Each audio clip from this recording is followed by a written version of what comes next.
కాలంలో దేవుడు మనల్ని విడిపించాలన్నా, ఘనపరచాలన్నా, గొప్ప చేయాలన్నా మనము ఆయన నామాన్ని ధరించిన వారముగానే ఉండాలి. ఆయన్ను ఘనపరిచే వారముగానే ఉండాలి. ఆయనకు మొరపెట్టే వారముగా ఉండాలి. ఆయన నుండి ఉత్తరం పొందుకునే వారముగా ఉండాలి.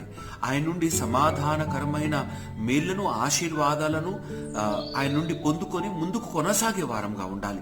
అప్పుడే మనం ఏ పరిస్థితుల్లో ఉన్నా గొప్పవారముగా నిలబడగలం. దీనికి షరతు ఒక్కటే, ఆయన ఆజ్ఞలను అనుసరిస్తూ, ఆయనకు మొరపెడుతూ, ఆయన నామాన్ని ధరించిన వారముగా కొనసాగాలి. ఆయన నామాన్ని ధరించడం అంటే ఏదో సునాయాసమైన పనేం కాదు. చాలా పవిత్రంగా ఆయన అడుగుజాడల్లో నడవాలి. కానీ ఈ లోకంలో బ్రతుకుతున్న ప్రయాణముగా ఉంటూ మనము ఆయనతో కలిగి ప్రయాణం చేస్తాను అంటే ఇది జరిగే పని కాదు.